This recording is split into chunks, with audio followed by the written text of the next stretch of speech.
안녕하세요. 소리의 가치입니다. 구독과 좋아요, 알림 설정 부탁드려요. 오늘의 사연 시작할게요. 첫 번째 사연입니다. 저는 올해 30대 초반의 여자입니다. 대학생 때 어학연수 후 졸업하고 현지에서 바로 취업하여 일했기 때문에 지금 현재 직장이 한국에서는 첫 직장이며 신입으로 17년 4월에 입사하였습니다. 그분은 S대리라고 칭하겠습니다. S대리는 18년 11월에 경력으로 입사하였고 저보다 한 살 어린 여성분입니다. S대리 입사 후 정말 금방 친해졌습니다. 저희 부서에 저와 S대리 둘만 여자이기도 했고 사내 몇 없는 또래였고 제가 독립한 후에는 집도 같은 지역이어서 더 그랬던 것 같습니다. 출근길에 우연히 만날 때도 있고 퇴근은 거의 같이 하였으며 광역버스 옆자리에 앉아서 회사 얘기도 하고 상사 험담도 해보고 그렇게 친해져서 사적인 이야기도 나누게 되었습니다. 관계가 이상해지기 시작한 것은 19년 여름쯤 같습니다. 제가 19년 3월부터 양가 허락하에 당시 3년 조금 넘게 사귄 남자친구와 동거를 시작하였습니다. 20년 4월에 결혼 예정이었기 때문에 딱히 아무런 문제가 없었고 양가 부모님의 흔쾌한 허락하에 시작하였습니다. 회사에 몇 안 되는 여직원들끼리 점심 식사 후 수다 타임 때 당연히 동거 사실을 말하게 되었고 그래서 S대리도 알고 있었으나 같은 부서 다른 분들께는 딱히 말하지 않았습니다. 어느 날 회사 단체 회식이 있었고 저는 중간에 집에 갔는데 다음 날 타 부서의 친한 여자 차장님께서 대리님, 혹시 같은 부서분들한테 동거하는 거 말했어요? 하시는 겁니다. 그래서 당연히 아니요, S대리님만 알고 계세요. 답했는데 그래? 근데 어제 회식 때 S대리가 자기네 부서 사람들한테 말하더라. 모르셨어요? 스니님 남자친구분이랑 동거하잖아요. 이런 식으로 저희 부서 다른 분들께 말하더라는 겁니다. 그 얘기를 들은 순간에는 아무 생각이 없었는데 어느 순간부터 S대리에게 제 사적인 부분을 얘기하지 않게 되었습니다. 같은 부서 남직원분들은 거의 다 알게 되셨지만 굳이 제가 또 가서 저 양가 허락하에 남친이랑 동거 중이에요 할 필요는 전혀 못 느껴서 그냥 냅두었고요. 근데 생각할수록 다른 사람들이 모르는 상태면 그냥 조용히 있을 것 같은데 굳이 나서서 엥? 모르세요? 스니님 동거하시는데 라고 하는 것은 아니라고 생각돼서 뭐 제가 숨길 생각은 없었지만 왠지 기분이 좋지는 않았습니다. 그리고 S대리와 사이가 조금 더 나빠진 본 사건은 아래예요. S대리 입사하고 봄 여름쯤 위 사건과 어느 정도 비슷한 시기입니다. 어느 날 저한테 S대리가 스니님, 송수성님이 누군지 아세요? 라기에 제가 연구소에 알고리즘 개발하시는 분이에요. 라고 했습니다. S대리가 저한테 메일을 보내셨어요. 밖에서 한번 보자고. 라고 하길래 전 그냥 그래요? 라고만 반응했습니다. 송수성님이 엄청 마이웨이 하는 분이셔서 조금 신기한 일이었습니다. 저희 회사가 출퇴근 자율제이긴 한데 그분은 유일하게 곤란할 정도로 자유롭게 출퇴근하시고 사람들 없는 주말에 혼자 출근 후 평일에 대체 휴가 쓴다던가 천재들 중 도라이 같은 느낌이 드는 사람이거든요. 주변 연구소 분들이랑 교류도 전혀 없으시고 사무실 본인 자리에서 사람들 눈치 안 보고 컵라면 후루룩 드시기도 하고 좀 특이한 분이셔서 그런 메일을 보내셨다는 것이 신기했습니다. 별로 신경 쓰진 않았는데 며칠 후 S대리가 송수성님 유부남이냐고 물어봐서 저도 유부남인 줄 몰랐는데 유부남이시길래 유부남이라고 말씀드렸습니다. 자녀는 없는 듯하고 정확히 모르지만 40대 초반으로 추정됩니다. 동안이고 저도 말 나누어 본 경험이 없어요. 택배를 엄청 시키시는데 택배 한 번 갖다 드렸어요. 아무튼 메일을 받았다는 후로 오후 3시 반에서 4시 정도 되면 2, 30분 정도 밖에서 나름 휴식을 취하고 오셨습니다. 송수성님과 함께요. 그냥 친해서 두 분이 함께 다녀오는 것도 아니고 두 분이 5분 정도 시차를 조금 두고 나갔다 오시더라고요. 아마 S대리가 제가 이 사실을 알고 있는 줄 모르는 것 같아요. 근데 제가 개인적으로 바람 피우는 걸 정말 싫어합니다. 경험이 있어서요. 애초에 유부남이거나 여자친구가 있는 남자가 문제지만, 아니 도대체 세상에 어떤 개념 없는 여자가 유부남 혹은 여친 있는 남자를 알면서도 만나는 건지 어렸을 때부터 진짜 싫어해요. 진짜 세상에서 제일 싫어합니다. 근데 S대리가 자꾸 그렇게 만남을 가지고 그러니까 모르겠어요. 제가 신경 쓸 바는 아닌 것 같은데 너무 싫더라고요. 유부남이라고 2번 이상은 말한 것 같거든요. 그 당시 X대리도 남자친구가 있었고 현재는 남편입니다. 두 분이 뭐 하시는지는 정확히 모르지만 그냥 카페 다녀오시고 그러는 것 같아요. 커피 들고 오셨거든요. 그 외에 모르겠고 상상도 하기 싫어요. 둘이 나가서 커피 한잔 하는 게 왜 하시는 분들도 계실 수 있겠지만 제 입장에서는 그런 것도 너무 싫어요. 내 남친이, 내 남편이 어떤 한 명의 여직원이랑 매일 단둘이 커피를 마신다. 상상만 해도 혐오스럽거든요. 제가 싫어하는 포인트는 매일 같은 여자와 단둘이 시간을 가진다는 게 싫었습니다. 그렇게 점점 멀어졌고 회사 다른 분들께 말하지는 않았어요. 한 2주에서 한 달 정도 그렇게 조우를 하시고 끝난 것 같아요. 근데 이런 경우 징계감 아닌가요? 무튼 업무 외적으로 불편한 사항이 너무 많았어요. 첫 번째, 저는 보통 8시 출근, 5시 퇴근 패턴으로 업무를 하는데 S대리도 비슷했습니다. 근데 자꾸 집에서 화장을 안 하고 옵니다. 늦어서 한두 번 그러는 것도 아니고 매일 아침에 회사 화장실에서 평균 15분 정도 화장을 합니다. 문제는 자꾸 화장하고 계실 때 배가 아파서 다른 층 화장실에서 해결합니다. 회사가 주 52시간 근무인데 철저히 주 40시간은 꼭 채워야 합니다. 매일 15분, 5일 하면 1시간이 넘는데 S대리 주 41에서 42시간 근무하고 41시간일 경우 근무 시간 안 채우는 겁니다. 물론 이건 제가 안 입고 와서 그렇게 보이는 거겠죠. 실제로 점심시간 1시간은 무조건 업무 시간에서 제외해야 하는데 S대리가 점심 30분 먹고 복귀하면 남은 30분은 업무 시간으로 처리한 적도 있습니다. 인사부서 쪽에서 일괄 1시간씩 제외하니 38에서 39시간 업무로 되어서 면담한 이력이 있습니다. 두 번째, 저희 회사는 다른 회사 사옥에 입주한 입주사입니다. 코로나가 심각해진 때부터 회사 건물이 주 출입구를 봉쇄했습니다. 주차장 쪽 출입구만 개방하고 열 체크를 합니다.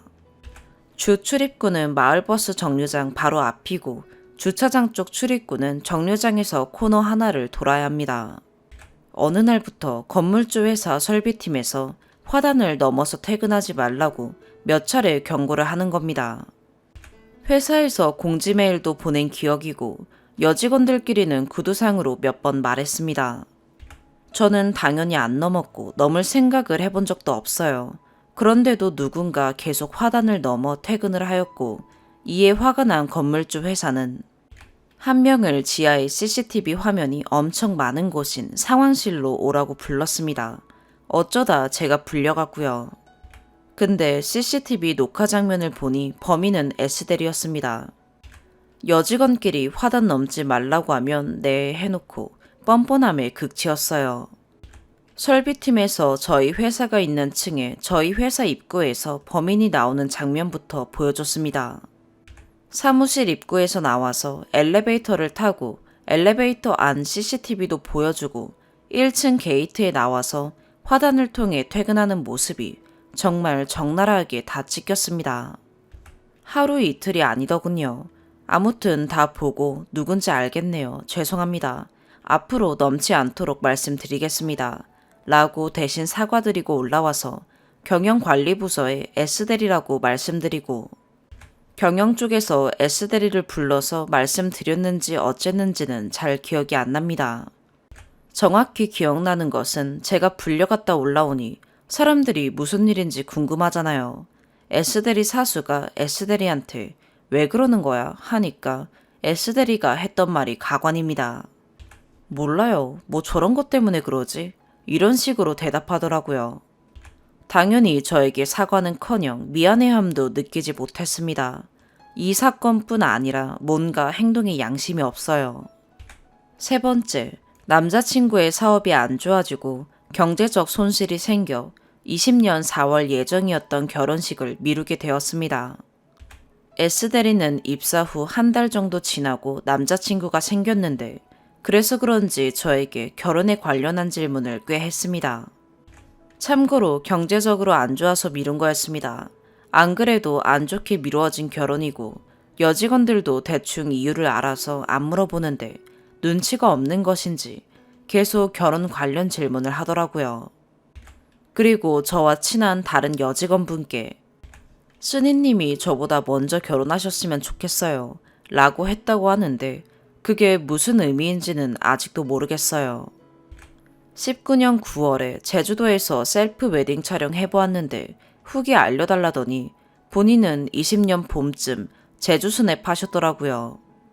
무튼 저는 20년 4월 계약한 결혼식이 미뤄졌고 S대리는 20년 9월에 결혼을 하였습니다. 일화가 더 많았는데 생각이 잘 안 나네요. 저는 그래서 점점 S대리와 인사도 안 하게 되었고 말도 안 했어요. 협업은 없어서 저는 업무적으로 불편한 점이 없었고요. 가끔 요청할 것이 있으면 메일로 하였습니다. 사회생활 미숙한 저는 그렇게 사이가 멀어진 채로 주변 사람들도 눈치챌 만큼 서로 인사도 말도 하지 않았습니다. 다른 여직원분들도 S대리를 좋아하지는 않았어요. 절대 저처럼 말도 인사도 안 하고 그러지는 않았고요. 타부서분들이라 원래도 말을 많이 나누는 사이는 아니었어요. 왜 안 좋아하게 되었는지는 제가 아는 바를 몇 개 적어보겠습니다. 첫 번째, 코로나 터지기 전에는 여직원들끼리 항상 함께한 테이블에서 점심 식사 후 회사 밖 산책 혹은 카페를 갔어요. 거의 직급이 높으신 분들이 자주 커피를 사주셨습니다. 저는 감사히 잘 먹고 매번 얻어먹는 사람도 부담인지라 친한 동료랑 한 잔으로 나누어 먹기도 했습니다. 커피를 얻어먹으면 가끔 아침거리를 좀 나눠드립니다. 빵이나 계란, 과자, 초콜릿 등 나눌 수 있으면 다 나눠드려요. 어쩌다 점심시간에 카페를 생략하고 제가 따로 카페 갈 일이 생기면 전화라도 해서 커피 드실래요? 물어보고 사가기도 하고 그럽니다. 근데 S대리는 그냥 얻어먹기만 합니다. 아침거리 맨날 든든히 가져오지만 나눈 적은 없습니다.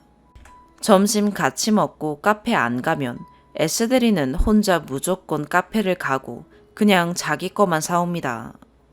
이게 한두 번이 아니고 매번 그러니 좀 융통성이 없어서 내키지 않아 하셨던 것 같아요. S대리가 2년 조금 넘는 시간 동안 나눈 적이 있는 게 발렌타인 때 선물 받은 초콜릿, 구운 계란 한 판 선물 받고 한 번 나눴고 결혼 직전 회사 근처 커피빈 한 번 나눴습니다. 두 번째, 입사 후 19년 여름에 홀로 호주 해외 출장을 갔습니다. 18년도인가에 호주에서 워홀하고 오셨고 워홀 끝나고 입사한 회사가 여기입니다. 다른 회사는 어떤진 모르겠지만 저희 회사는 출장 전 출장 기한서 명령서를 올립니다. 날짜별 계획하는 업무나 미팅하는 업체 기입, 숙박하는 곳, 숙박비, 이동에 드는 예상 비용, 용돈 등 계획서를 본 몇몇 사람이 호주에 도착한 다음 날 아무 일정이 없음을 의아해했지만 아무도 뭐라 하지 않았습니다. 타 부서에서 S대리 출장 후 증빙으로 제출한 영수증을 처리하는데 기한서에 올린 비즈니스 호텔과 실제 숙박한 숙소가 다름을 인지했습니다. 물어보니 가격이 같길래 잤다고 합니다. 실제 숙박한 호텔을 검색해보니 야외 수영장이 있는 호텔, 비즈니스 호텔과 다른 호텔이었습니다. 가격이 같은데 뭔 상관이냐 하실 수 있는데 회사 자금으로 개인의 이득을 취하면 배임 횡령 아닌가요? 하지만 아무도 뭐라 하지 않았습니다. 세 번째, 코로나가 터진 후 사내 첫 경사가 S대리 결혼식이었습니다. 회사는 S대리에게 양해를 구하고 코로나로 인해 결혼식 참석을 삼가해달라고 공지를 했습니다. 그러다 보니 안 된 마음에 안면이 별로 없거나 친하지 않은 분들도 축의금을 모아서 준 듯 하고요. 복귀 후 호두파이, 마들렌 답례품을 해줬고 어떤 분이 답례품에 있는 판매처를 검색해봤는데 3,000원. 그래서 그것도 안 좋게 보신 듯해요. 축의금도 많이 받으신 것 같고 지갑, 가방, 신발, 옷 등 전부 명품으로 바꾸고 돌아오셨는데 답례품은 3,000원짜리. 아무튼 이런 상황들이 있었습니다. 또 얼마 전 정말 화가 많이 난 사건이 있었습니다. 첫 번째, 같은 부서 남자 상사분이랑 둘이 있게 되었고 결혼 이야기를 하게 되었습니다. 그런데 그분이 스니님, 남자친구랑 동거하죠? 부모님 모르시죠? 이러시는 거예요. 이제 동거한 지가 2년이 다 돼가는데 기분이 너무 나쁘더라고요. 아니요, 저 양가 허락하에 동거 중이에요. 라고 말씀은 드렸지만 기분이 더럽더라고요. 양가 부모님 몰래 같이 산 건 S대리 본인이거든요. 진짜 황당했어요.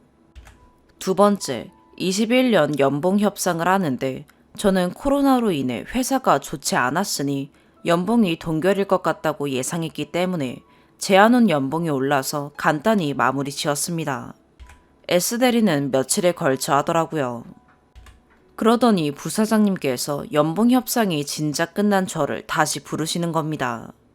부르셔서 돌려 말씀하시길 S대리랑 인사도 하고 말을 해라 이 이야기를 하셨습니다. 안 그러면 커뮤니케이션 능력 점수 차감된다 이렇게요.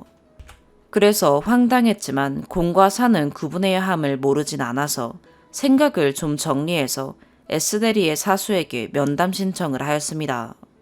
S대리와 저로 인해 업무적으로 불편한 사항이 있으시냐 질문을 시작으로 이야기를 나누었는데 그간의 상황을 말씀드려볼까 했으나 결론적으로 저는 아무 이야기 하지 않고 나왔습니다. 보통 내 부하 직원이 어떤 동료로 인해 불편해하고 어려움을 겪으면 생각해보고 조언을 해주실 줄 알았는데 그니까 내 부하 직원이 다른 직원들이랑 사이가 안 좋다 하면 내 부하 직원에게도 무슨 문제가 있지 않을까라는 생각이라도 해보셨을 줄 알았는데 전혀 아닌 것 같았고 그냥 남의 일이고 여자들 사이의 일이니 끼고 싶지 않아 하는 느낌만 잔뜩 받아서 입 다물고 있다가 나왔습니다. S대리가 타부서 여직원분들이 저를 미워하는 것 같아요 라고 했답니다. S대리는 입사하고 2년 조금 넘게 있다가 이직을 하였습니다.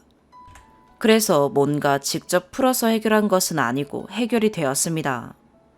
이런 식으로 사이가 완전 안 좋은 같은 부서 동료가 있는 분 계신가요? 제가 공과 사를 구분 못하고 대처를 잘하지 못한 것 같은데 조언을 부탁드립니다. 주변에 저런 동료분 계신가요? 좋게 보는 사람 당연히 없지 않을까요? 긴 글을 읽어주셔서 감사합니다. 추가. 읽고 있다가 보니까 댓글이 많이 달려 있어서 한 번 더 글 추가합니다. 먼저 시간 내어서 댓글 달아주신 분들께 감사 인사를 드립니다. 댓글 남겨주신 분들 글 꼭 다시 봐주시면 좋을 것 같아요. 너무 감사드립니다. 정말 많은 도움이 되었습니다. 일단 글을 쓴 목적은 제가 아직도 퇴근하고 리셋 버튼도 못 누르는 사회생활 허접이 따로 없고요.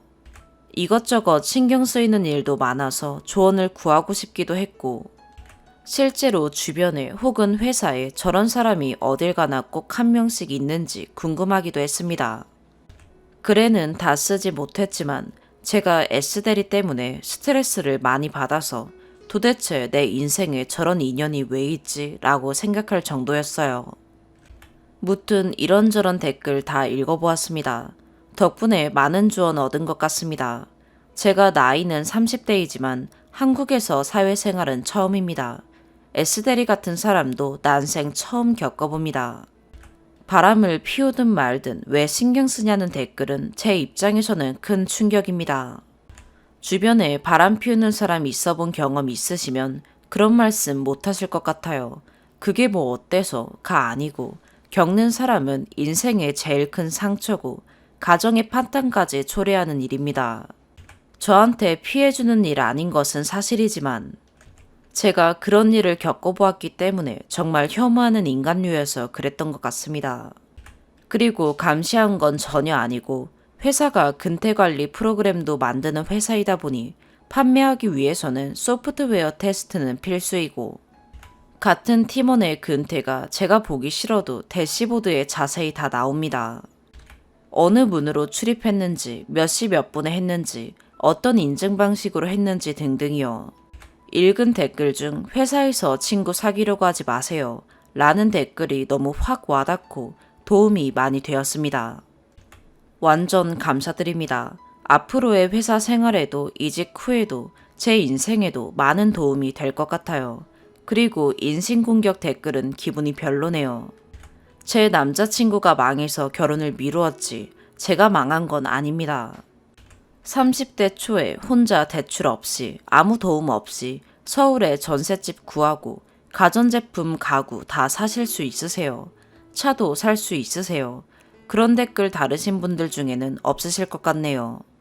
저 평소 행실도 못난 점 없고 취업 전 잠시 학생들 외국어 과외 시켜줄 때 학부모님들께 인기 만점이었고 수영 다닐 때 친해진 아주머니들께도 1등 신부감이었어요. 무튼 다들 건강하세요. 건강이 최고입니다. 두 번째 사연입니다. 34살 된 남자입니다. 제 사연을 보시고 정신 차리게 욕 좀 해주세요. 이런 여자를 만나느라 엄마와의 시간을 빼앗긴 제가 너무 등신 같아서 살기 싫습니다. 저희가 처음 알게 된 건 틴더라는 어플을 통해서였습니다. 평소 어플에 대한 선입견이 심했던 저이지만 주변 지인이 어플을 통해 만남을 이어가다가 결혼에 골인하는 모습을 보고 아, 어플에 대한 선입견은 잘못된 거구나 하고 고쳐먹고 시작했었죠. 어플을 하면서 딱 3명의 여자분에게 좋아요를 했는데 그 중에 한 명과 기적처럼 이어졌습니다. 어플이라는 선입견이 한 번에 없어진 건 아니었습니다. 그녀는 이름만 들어도 알 수 있는 창틀 관련 대기업에 다니고 있었고 대리라는 직급까지 기본적인 신원은 확실한 사람이라 생각되었습니다. 근처에 살고 근무 시간까지 잘 맞는 우린 처음부터 정말 많은 대화를 나눴고 간혹 하는 전화통화만으로도 서로에게 호감임을 느낄 수 있었습니다. 그리고 얼굴을 본 지 3번 만에 우리는 서로 사귀기로 결정하게 되었고 거의 매일 보다시피 자주 데이트를 하며 점점 마음이 깊어져 가고 있었습니다. 사귄 지 2주가 되었을 무렵 청천벽력 같게도 지병이 있으시던 어머니가 여명 3개월이라는 시한부 선고를 받게 됩니다. 평소 장남 성향이 너무 강해 친구에게도 잘 기대지 못하는 저에게 여자친구는 힘이 되어주는 저에게 한 줄기 빛 같은 존재였습니다. 그렇게 예쁘게 잘 만나고 있던 어느 날 평소와 같이 어머니 간병을 가 있던 저에게 여자친구가 간병 교대 시간이 언제냐며 재차 묻는 겁니다. 교대 시간이 언제냐 묻는 게 별다른 일은 아니었지만 그날따라 기분이 이상했어요. 자꾸 왜 그러냐 묻는 저에게 대답을 피하더니 갑자기 지방에 계시는 어머니가 그녀의 자취방에 올라오시겠다고 했다더군요. 그러면서 저에게 집에 치울 게 없냐고 묻는데 그 설명하지 못할 싸한 기분이 스며들었습니다. 저는 저도 모르게 그녀에게 동생과 저녁 8시에서 9시쯤 교대할 예정이라 거짓말을 했습니다. 실제로는 6시에 할 예정이었는데 말이죠. 그렇게 저는 저녁 6시가 되기 조금 전 교대를 하고 그녀의 집으로 향했습니다. 어머니의 차종과 번호를 알고 있었기에 그녀의 집을 지나칠 생각으로 갔습니다. 속으로 빌었습니다. 제발 건물 밑에 어머니의 차가 주차되어 있길 하고요. 그러나 슬픈 예감은 틀리는 법이 없다 했던가요. 그녀의 집이 아닌 그 동네 일대에 어머니의 차종과 같은 차종조차 없었습니다. 공동 현관을 지나 그녀의 집 앞에 섰습니다. 전 얼어버리고 말았습니다. 그녀의 집 안에서 화기애애하게 들리는 커플의 대화 소리. 원룸인 집이라 방음이 잘 되지 않아 특히나 더 잘 들리는 그녀의 웃음소리와 어느 남자의 목소리. 네, 그녀는 바람을 피우고 있었습니다. 심지어 제가 그녀의 두 번째 남자친구였더라고요. 자초지정은 이러했습니다.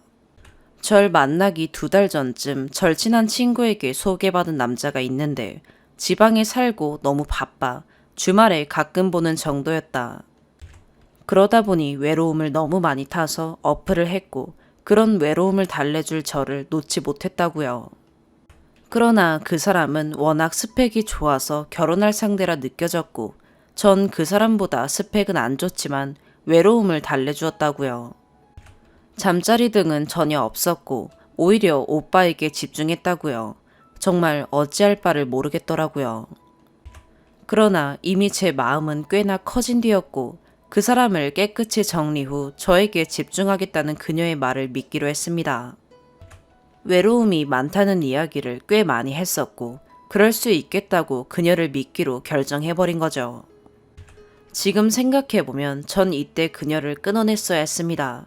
그렇게 그 일이 있은 뒤 딱 3일 후 어머니가 세상을 떠나셨습니다.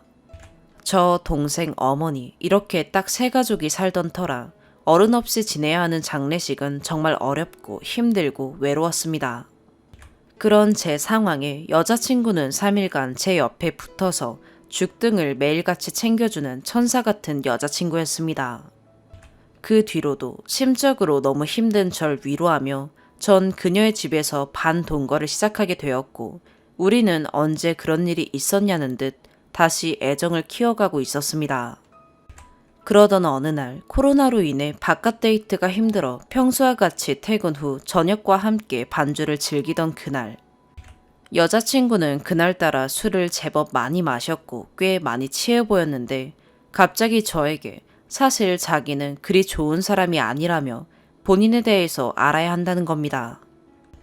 그러면서 본인의 절친과 나눈 카톡방을 보라며 저에게 건네더군요. 정말 아주 사소한 것조차 다 이야기를 나눈다는 친구와의 카톡방을 보라며 저에게 건네주는데 조금 무서웠습니다. 그렇게 급하게 카톡방을 일부 보게 되었는데 충격을 금할 수 없었습니다. 사실 바람 현장을 들켰던 날 제가 아닌 그 첫 번째 남자친구를 붙잡으려 했으나 그 남자에게 거절당하고 저에게 온 것이었습니다. 사실 그 사람과 잠자리 등도 있었으며 저보다 만족스럽다는 카톡 등 더 이상 카톡을 읽을 수 없었습니다. 정말 미칠 것 같았습니다. 어머니를 떠나보낸 지 3주밖에 되지 않았을 때였습니다. 네, 제가 미쳤죠. 정말 바보 같게도 전 이미 절택한 그녀를 또다시 용서하기로 합니다. 이미 같이 살고 있던 그녀는 단 하루도 다른 사람을 만나지 않고 저에게 집중하고 있었기에 믿지 못할 이유가 없다고 생각했습니다. 그렇게 또 한 번의 산을 넘었다고 생각하고 우리는 다시 만남을 이어갔습니다. 그렇게 또 2주 정도의 시간이 흐르고 여느 날처럼 저녁 데이트로 술 한잔을 하던 어느 날 그날도 여자친구는 회사 업무가 괴로웠는지 생각보다 많이 취하게 되었고 또다시 저에게 믿지 못할 이야기를 했습니다. 사실 자기는 진짜 쓰레기라며 제가 그 사실을 낱낱이 알아야 한다고요. 그러면서 잔뜩 취한 발음으로 남자 이름들을 언급하더니 또 그 친구와의 카톡방을 저에게 보여줬습니다. 처음부터 다 보라더군요. 이미 새벽 시간이었고 그걸 일일이 보고 있을 수 없었습니다. 그녀의 동의 끝에 전 그 대화방의 내용을 이메일로 보냈고 우선 잠에 들고 다음 날이 되었습니다. 그렇게 다음 날 읽게 된 그 문제의 카톡방은 정말 실로 어마어마했습니다. 그녀는 바람피는 일이 습관이었으며 어플을 통해서 원나잇은 다반사이고 바람을 피웠던 그때 잠자리 파트너까지 추가로 있었더군요. 그녀의 문란함은 제가 감당해야 할 문제 안에서 큰 일이 아니었습니다.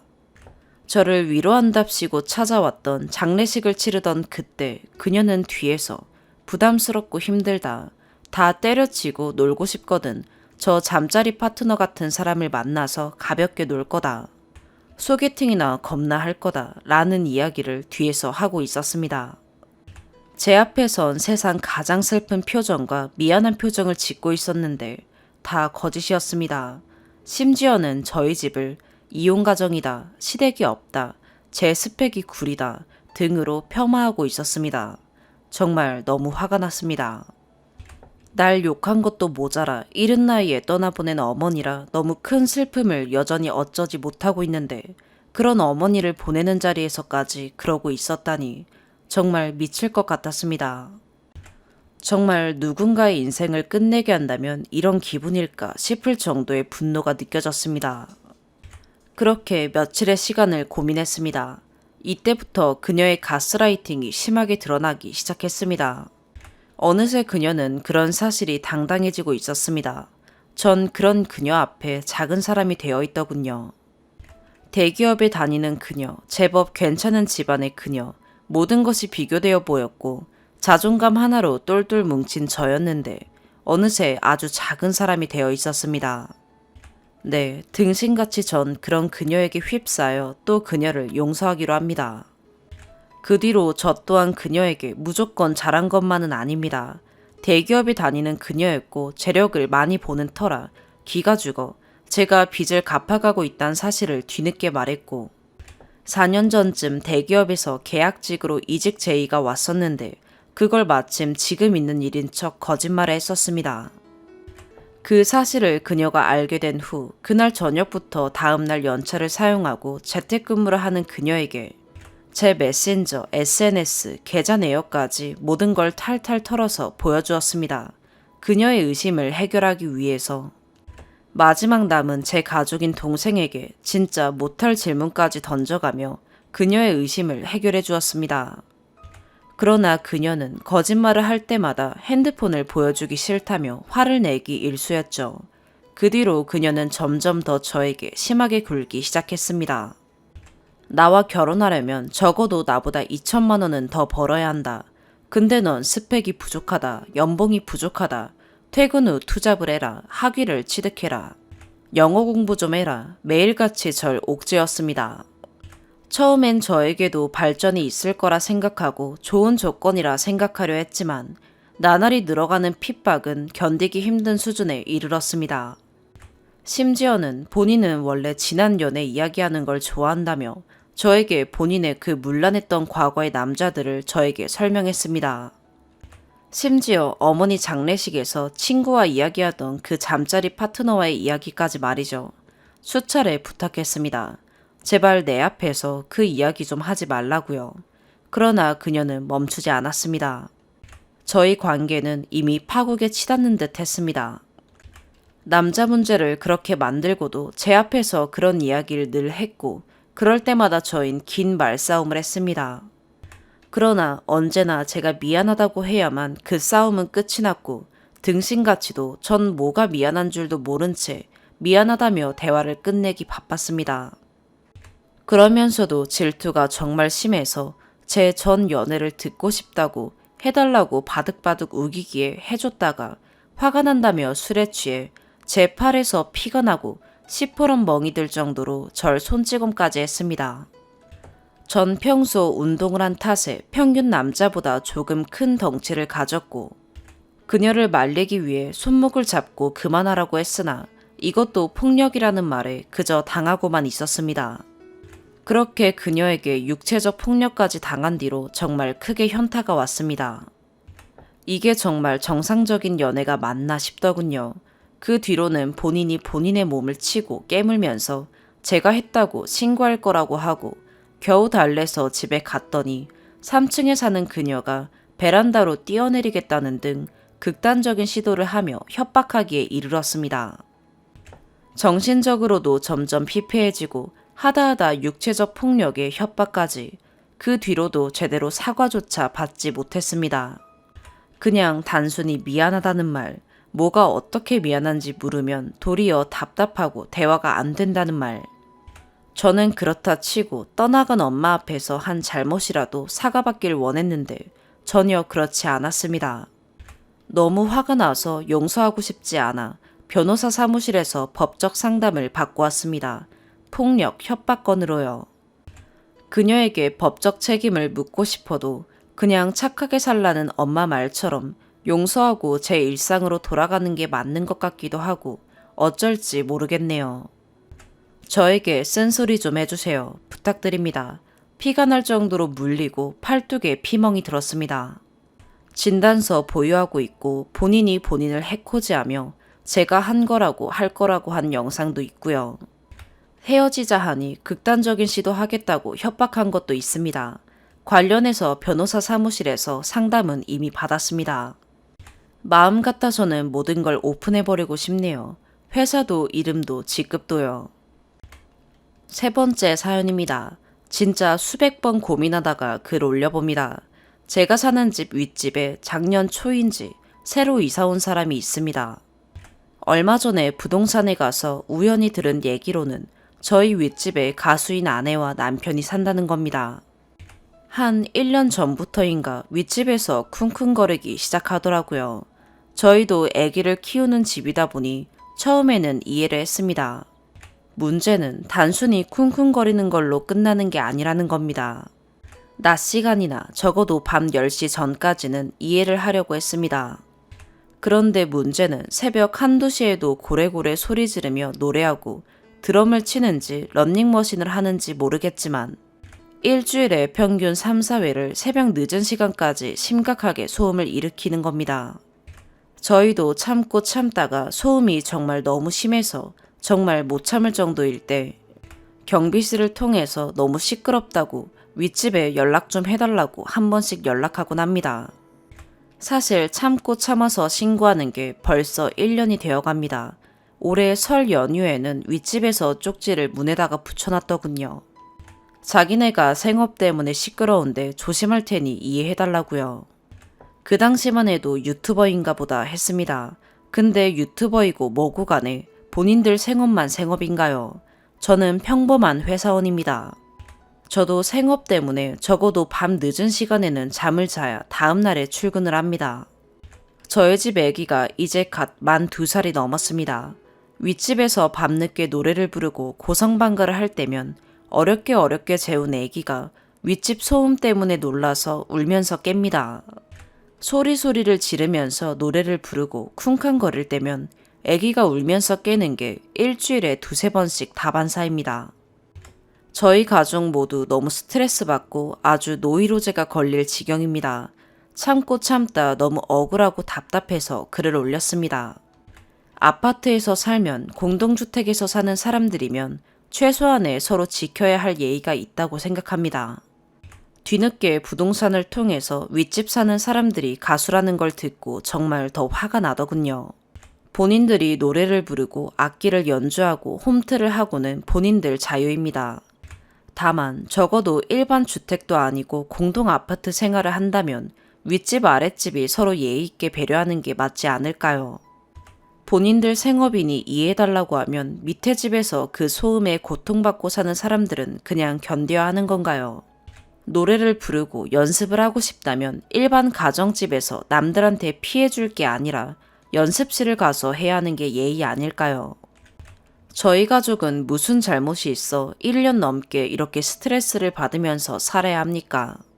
저희 집 아기는 너무 스트레스를 받아서 아동 정신 상담까지 받아야 할 지경이 됐습니다.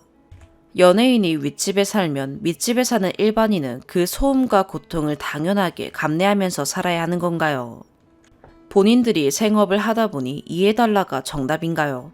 노래 연습을 하던 춤을 추던 일반 사람들이 살던 가정집에서 고래고래 소리 지를 게 아니라 스튜디오든 연습실 가서 해야지요. 제가 무슨 억한 심정이 있어서 아무 관련도 없는 연예인 디스를 하겠습니까? 밑에 사는 저희는 대체 무슨 죄입니까?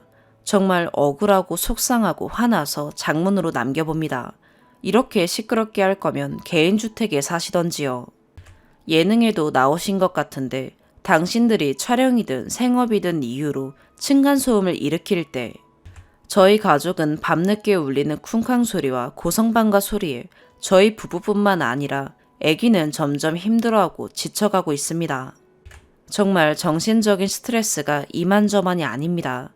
적어도 10시 전까지는 무슨 이유든 간에 최대한 참아보겠으나 밤늦게 10시 넘어서 새벽까지 노래를 소리소리 지르고 홈트든 봉춤이든 그게 뭐든 간에 이웃한테 피해를 주지는 않았으면 좋겠습니다. 저희 아기가 또 오늘 밤늦게 시끄럽게 소리 지르고 쿵쾅거려서 깰까봐 저희는 오늘도 긴장하고 살고 있습니다. 정말 너무 힘드네요. 추가. 아침에 출근하려고 집 문 밖을 나섰더니 윗집 남자분이 집 앞에 계셨습니다. 제가 출근이 급하고 해서 얘기는 길게 못했습니다. 사과하러 오셨다고 하더군요. 앞으로 추가적인 논란이 없었으면 하는 마음에 처음 작성한 이곳에 남깁니다. 저희는 이번 일로 어떤 다른 이득을 취하고자 하는 사람들도 아닙니다. 어떤 분들이 금전적으로 뭘 바라는 게 아니냐, 연예인 등쳐먹으려는 거 아니냐고 말씀도 하시는데 저희는 그런 마음이 하나도 없고 그런 걸로 먹고 살 생각도 없습니다. 저희가 진심 바라고 부탁드리는 건 딱 이거 하나입니다. 적어도 9시에서 10시 이후 밤 시간대에는 다른 일반 공동주택에 사는 분들처럼 큰 소음으로 스트레스 받지 않고 조용히 생활하고 싶은 것 뿐입니다. 낮 시간대에 들리는 쿵쿵거리는 소음들은 본의 아니게 나는 경우도 많고 저희도 아기를 키우다 보니 매트를 깔아놓은 곳 외에서 아기가 뛰면 타이르면서 아랫집에 죄송한 마음이 들고는 합니다. 남자분께서 앞으로는 조심하신다고 하셨으니 적어도 밤 시간대에는 꼭 그렇게 되었으면 좋겠습니다. 저희도 최대한 주의하겠습니다. 끝으로 이번 일로 더 이상의 추측성 비난이 윗집분들께 그만되었으면 합니다. 이번 일로 인해 저희 층간소음 관련 이슈에 관심 가져주신 많은 분들께 감사 말씀드립니다. 그럼 좋은 하루 되세요. 오늘의 사연 여기까지입니다. 구독과 좋아요, 알림 설정 부탁드려요. 시청해주셔서 감사합니다.